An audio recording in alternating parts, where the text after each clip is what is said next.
Matthew Lee, Inner City Press.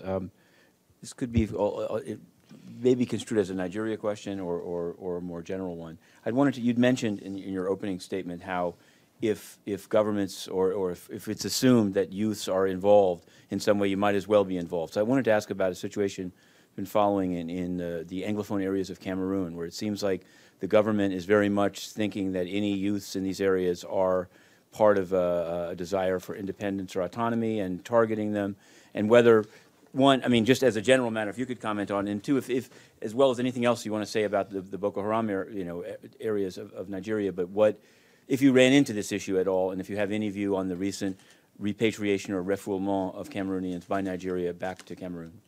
Thanks. I'm afraid we probably can't speak to the Cameroon situation, but I do think we've seen this across case studies, and Mara and Buguri may want to jump in here.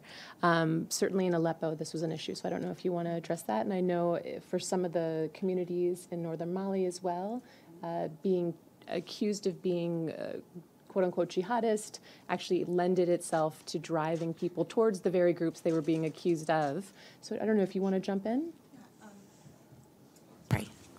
I can speak to this on Syria and Iraq. So one of the problematic things that we've observed about state responses to the Islamic State in these areas is that children are assumed to be associated with a group simply by virtue of their physical proximity to the conflict. And often these policies do not take into account the ways in which armed groups like the Islamic State exercise very coercive control over children. So, you know, under the Islamic State's legal code, if you are required to dress like a jihadist, you can't not comply with that without being severely punished. And therefore, you know, when children are fleeing conflict areas and detained by security forces in areas near IDP camps, of course they're going to be dressed in ways that resemble Islamic State fighters, regardless of whether or not they're actually affiliated. So one of the things that we're doing in our report is trying to push back on the assumption that physical proximity to these groups is legitimate evidence of association.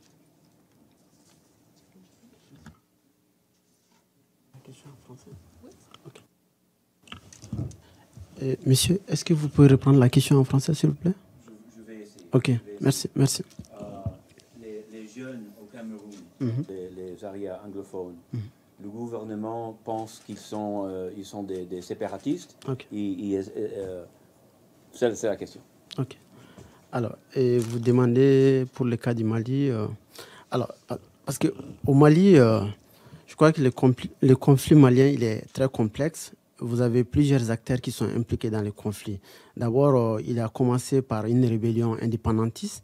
Et comme ça a été très bien expliqué par Siobhan, au départ, c'est la communauté qui déclenche le conflit. Et tous les acteurs sont impliqués, qu'on soit hommes, femmes ou enfants. Et généralement, dans notre étude, nous avons vraiment essayé de comprendre d'abord qu'est-ce qu'est l'enfant dans la société malienne. Parce que les enfants, généralement, ils sont vus comme aussi des personnes qui peuvent soutenir la communauté au cas où la communauté est en difficulté. Et vous savez très bien, le taux de naissance est très élevé au Mali. Donc, les enfants, généralement, on les utilise comme des outils. Et donc, ils soutiennent beaucoup la communauté. Donc, aussi, on a des cas où des enfants ont été impliqués dans les groupes djihadistes et finalement, ils ont été aussi arrêtés par les forces armées maliennes. Ils se sont retrouvés dans les prisons à Bamako. Et là, je crois qu'on a essayé, l'État malien et même la communauté internationale, ils ont essayé de mettre en place un système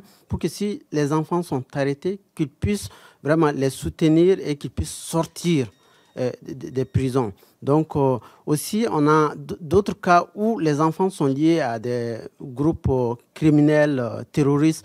Donc pour ces cas, vraiment, ils sont traités par le gouvernement comme étant vraiment des terroristes. Et donc souvent, ils n'ont pas de traitement spécial pour le gouvernement malien. Voilà. I saw you have a chapter on Nigeria, but anyway, the answer was much appreciated. Merci. Thank you very much, then. Thank you. Thank you.